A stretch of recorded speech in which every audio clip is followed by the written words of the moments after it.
That's a great way to start off a day, with a smell of some two-stroke oil. Anyway, on this video, we're going to show how to change pilot jets. Some basic jetting information may be helpful, may be useful, I don't know. I've had a lot of years of doing this. Luciano's been a big help, along with other people. And a couple little tips maybe help you with putting everything back together on a really cold day. The bike we're going to be working on is an RD400. It's 43 years old, of course. My wife got me this bike for Valentine's Day 8 years ago. It's been an evil twin project. We've made a lot of modifications. We've put it back to stock and then modified it some more. It's a fun project, a fun bike to work on. Today, the little shop project is going to be, I want to change the pilot jets in the RD. The reason for changing them is the last couple of test rides we made, what we did, let me back the story up just a little bit. We have brand new Mikuni carburetors on there that have the separate chokes. They're a little bit different than the stock carbs, but they have the stock jetting.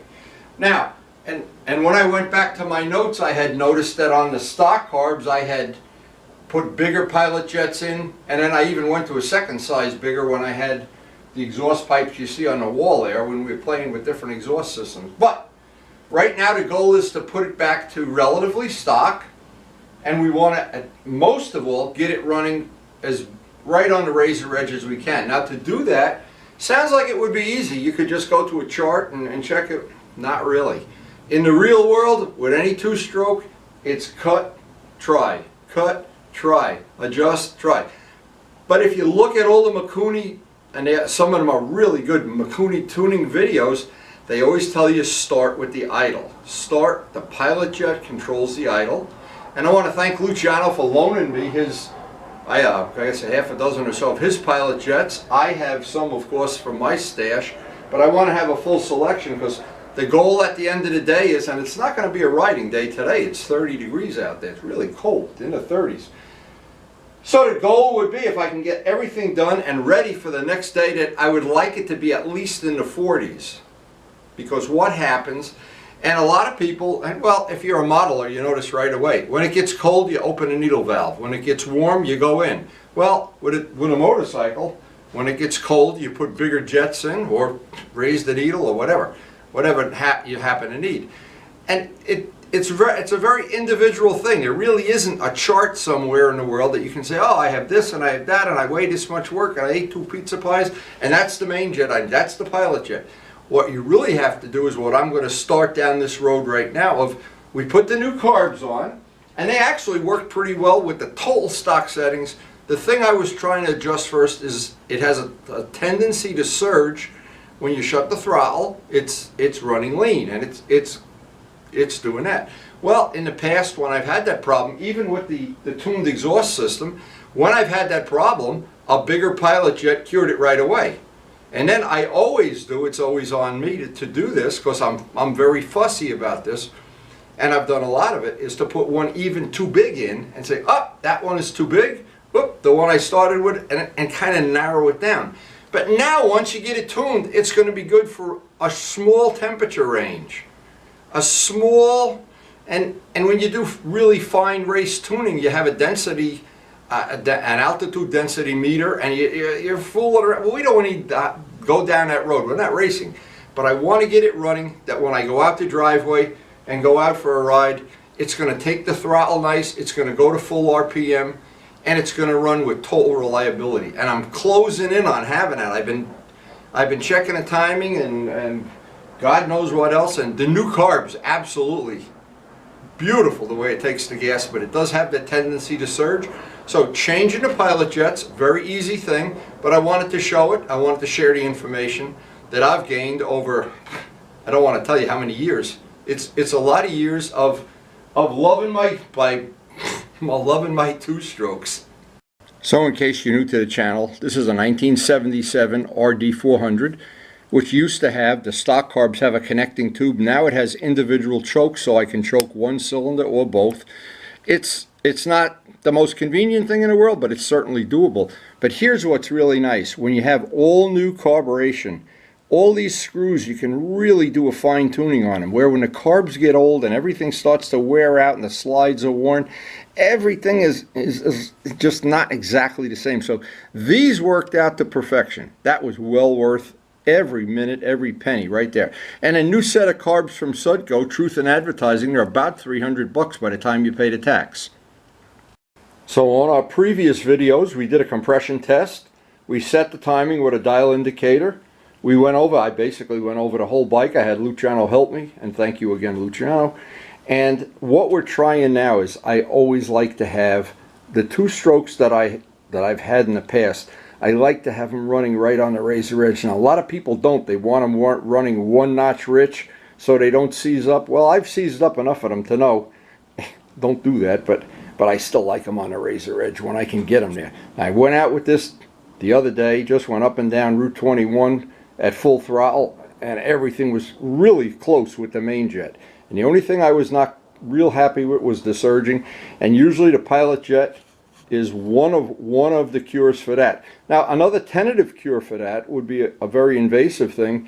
When the seals on the crankshaft get worn, that can do the same thing with surging, but we're hoping this is going to correct the problem. So a couple of little Truth in Advertising. I always keep little notes. These are the little notes I had. These are the little parts that I've had in the RD already, the pilot jets.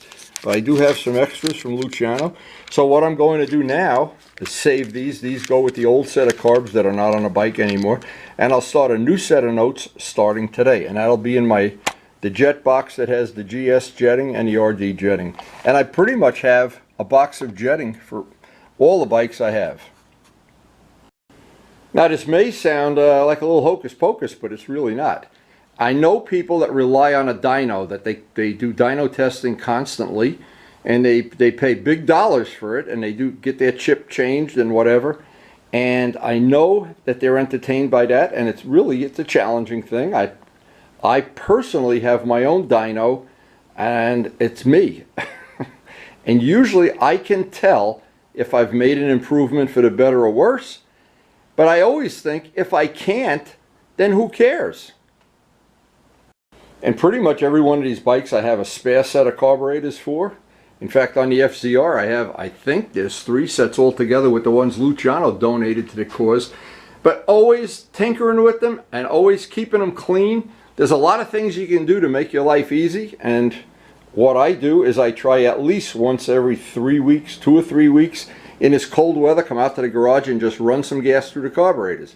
Because all this modern gas, it always has a content of the alcohol, and that's what deteriorates. I think it deteriorates the fuel injection too, although none of these fuel injection bikes are old enough that I've had any problems with them. But carbureted bikes like the GS, carbureted bikes like the FZR or the GPX or the RD, these are bikes that if you just let them sit for 3 or 4 months in the winter, all that water accumulates in the bottom and everything turns to goop, and then you wind up having to clean the carburetor. So for me, it's a lot easier. I'm out in the garage every day, and what I try to do is, like I said, every 3 weeks, maybe a month if it's really cold, get each one of the bikes running, get it up to running temperature, push it out of the garage and let it run 10-15 minutes outside.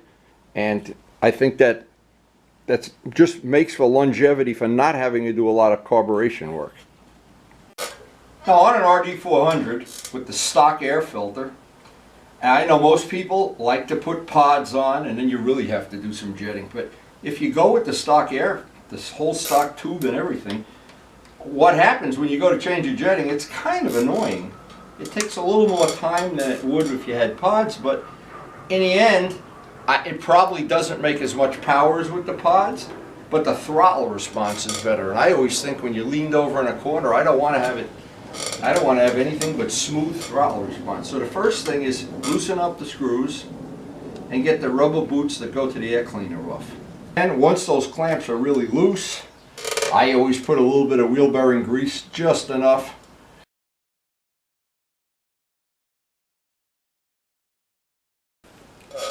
Now what's nice is we put nice soft fuel line on this. I put brand new fuel line. Boy, was that a good move. Just for my own convenience.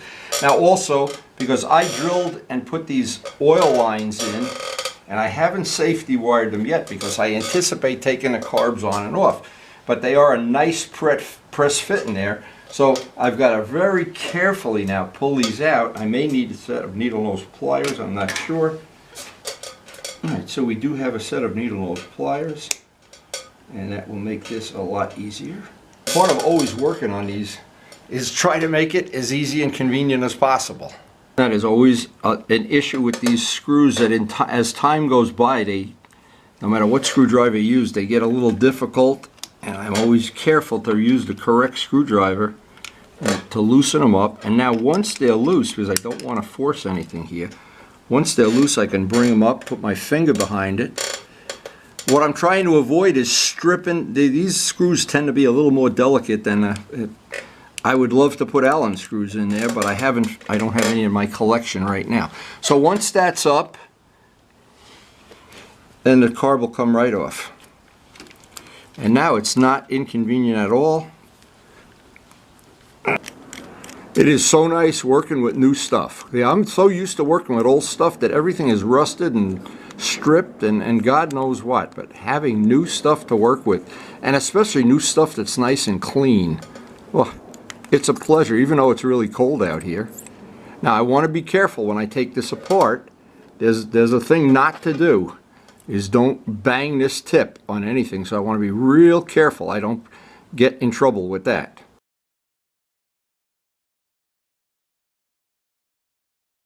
Now the new Mikunis have a nice feature if you're only changing a main jet. We are not concerned with the main jet on this. We are only concerned with the pilot jet, and it's all I could recommend is something that I have taken advantage of over the years. Is I have watched, I think, at least twice every Mikuni carburetor tuning video that's on YouTube, and they are really all good. But there's not many that don't emphasize that you start all your tuning by getting the low end right with the pilot jet. And usually they'll say then go to the main jet, and then in between you got to fool with the needle. But now I understand a lot of people don't enjoy this at all. They want fuel injection, and I'm starting to become one of them, to be honest. But there's still something about when you work on this kind of a thing, it's old school, it's not that difficult, and the good news is you can always put it back exactly the way it was. Now, and I like the fact I have some, this is going to get messy, that's why I have a towel down. Depending on how much gas is still in here, I tried to shake some of it out, but very nice to have these cute little overflow tubes and everything. But and there we go. Now if you do notice, these are totally different than the carbs they replace. They're the same size, but basically a lot of the innards and everything are totally different, and this is totally different, the floats and everything. So you gotta be aware of, these are not the old carburetors that come with the bike. And you can see these have the modern Mikuni float system, which those little pins control the shut-off, and that would adjust your fuel shut-off right there. But as I'm looking at these are, well, they're very different than the original ones, but again, the jetting's the same, the size is the same. So we're actually at a starting point. This is not a plug and play, but no two-stroke ever is. Now I've got a few screwdrivers for working on carburetors that have the tips filed to various thicknesses, because I want to get a good lock into that pilot jet. I don't want to have a sloppy thing and chew it all up. So I'm just going to run these on a grindstone, clean up the edge, make sure they have that nice sharp bite so I can get right into the pilot jet to loosen it.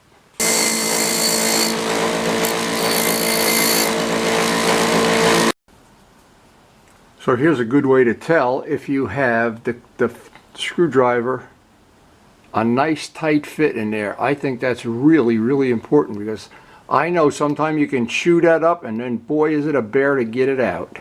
So a minute spent with the screwdriver is really well worth it. Okay, now once I feel I got that locked in there nicely, I want to remember these pilot jets are all brass. I want to get rid of the old one. I just used a spare one to check the screwdriver fit. And there it is. Now I have to have a loop to see what size is in there. It's supposed to be a 2.0. So the one that came with it was a 2.5, and you read the numbers this way, of course. So, and it's very difficult to see them, and sometimes, now I know people have told me this, but I haven't. I always buy real Mikuni jets when I was doing this a lot more than I'm doing it now. And I know there are aftermarket jets, and I know they're half the price or a third the price, but when you start screwing around and you don't know where you are, it's like walking around in the dark.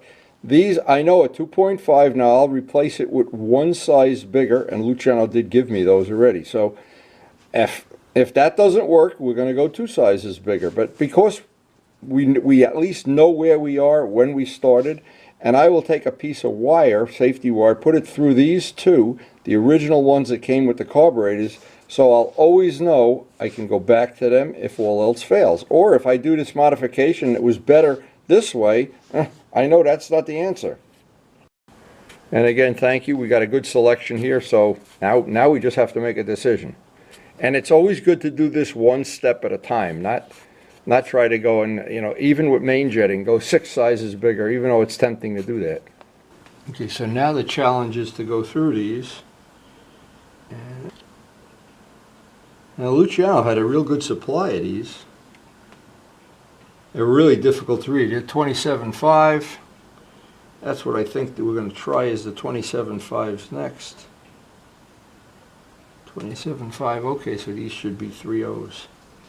And then I know if this doesn't work, I know I can go right up. Okay, so I got what I need. I got the 2 I need. Just want to verify. I don't cross my hands here.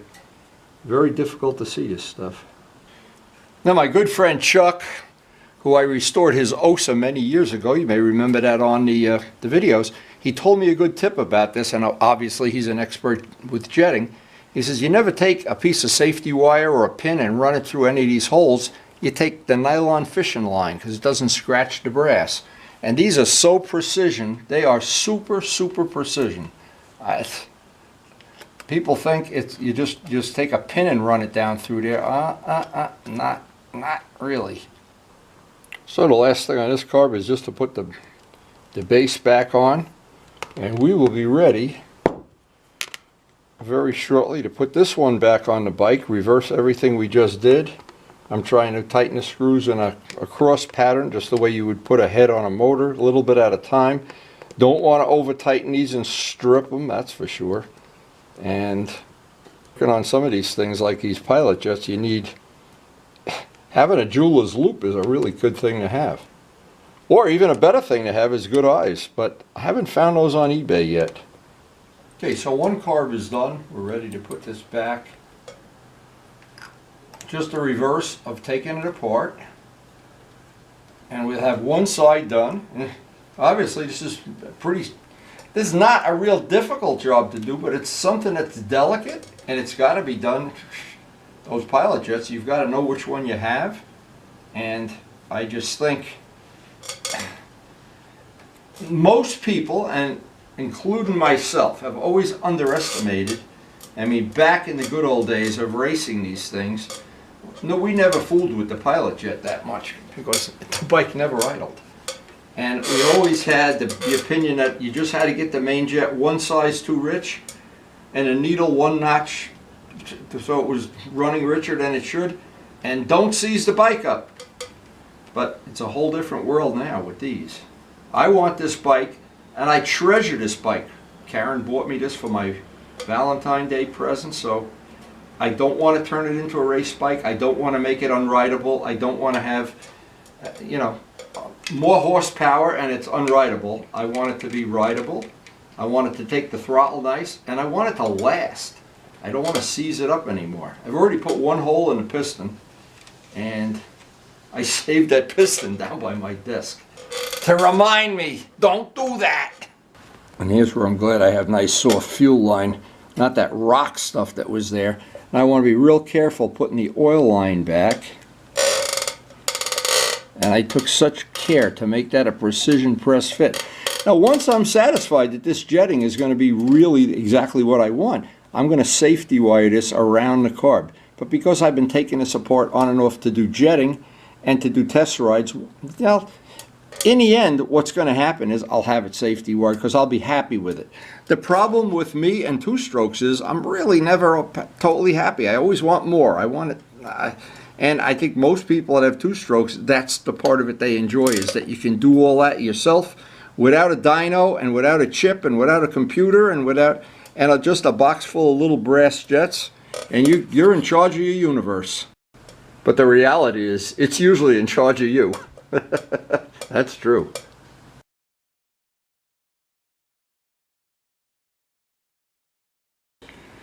So doing the other side is exactly the same. There's no difference. And then I'll put all the jets back. And as soon as I get this other side done, I'll have another cup of coffee and go out in the driveway and see if it starts. And that really is pretty much all that's involved in changing the pilot jets. Didn't want to forget this tip. This is a good tip. This rubber it's old rubber. It's 40 years old, 45, whatever. But what happens is, in this really cold weather, it really is hard to get that back on without forcing it on. And I don't want to force anything. I want everything to just slide right back. So a couple of seconds in front of the quartz heater, and they just go on like a piece of cake. And that's the last thing, and we'll be ready to fire it up. Now, it's always amazing to me how just a little bit of heat, when you're dealing with old 40-year-old rubber parts that are hard as a rock, sometimes just warming them up makes all the difference in the world. So what's left is to put all our notes away from the jetting that we did today for our future, but it's unending. Record everything in a logbook. Always very important to me to have a good log of everything I've done.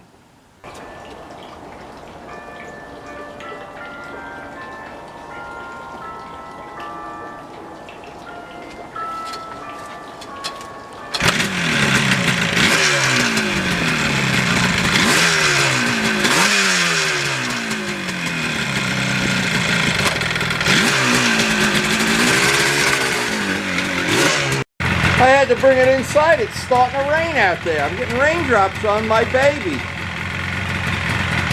Anyway, it did start right up, of course. I didn't expect it not to. I still have a little extra oil in the fuel while I was working on this. I didn't want to take a chance, but obviously too cold to go for a test ride today. But everything seemed to have worked out pretty good. All that's left now is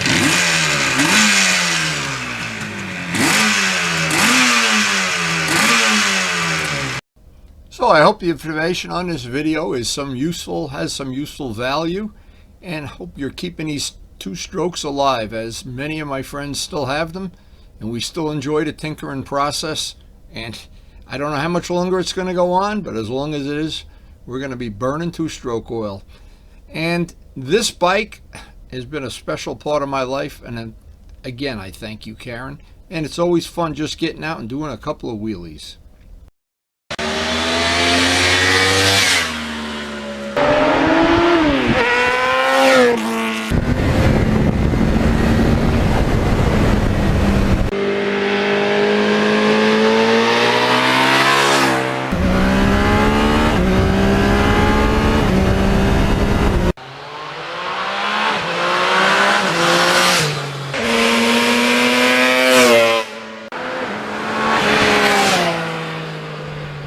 And thanks so much for watching.